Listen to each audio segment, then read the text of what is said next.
Саламатсыздар ма? Мына есепте бірден бастап кетейік шығаруымызды.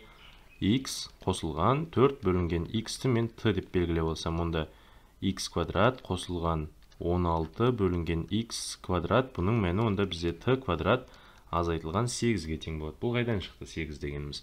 Өйткені мынаның екі жағында квадраттағанда мынау 2 еселенген абы, сонда x пен x қысқарып, мына 4 2 еселесек 8, мына сол жағында плюс 8, ол мына теңдіктің оң жағында минус 8 болып барады екен.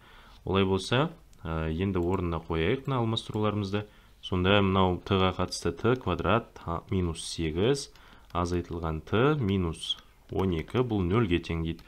t квадрат минус t минус 20 0-ге тең. Бұл бізде қандай сандар? Вет теоремасымен таба салатын болсақ, бұл t азайтылған 5 және t қосылған 5-ге тең екен. 5 емес, мына жер кешіріңіздер, 4-ге тең. t қосылған 4.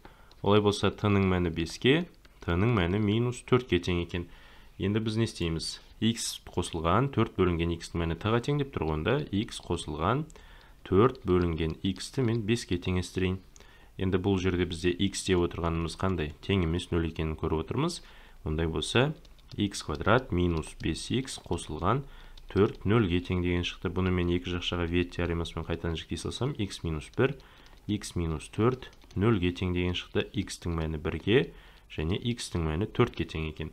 Олай болса, енді қалған 3-ші және 4-ші түбірлерін табатын болсақ, ол бізде минус 4-ке тең деп тұр ғой. X қосылған 4 бөлінген x, ол минус 4-ке тең дейді.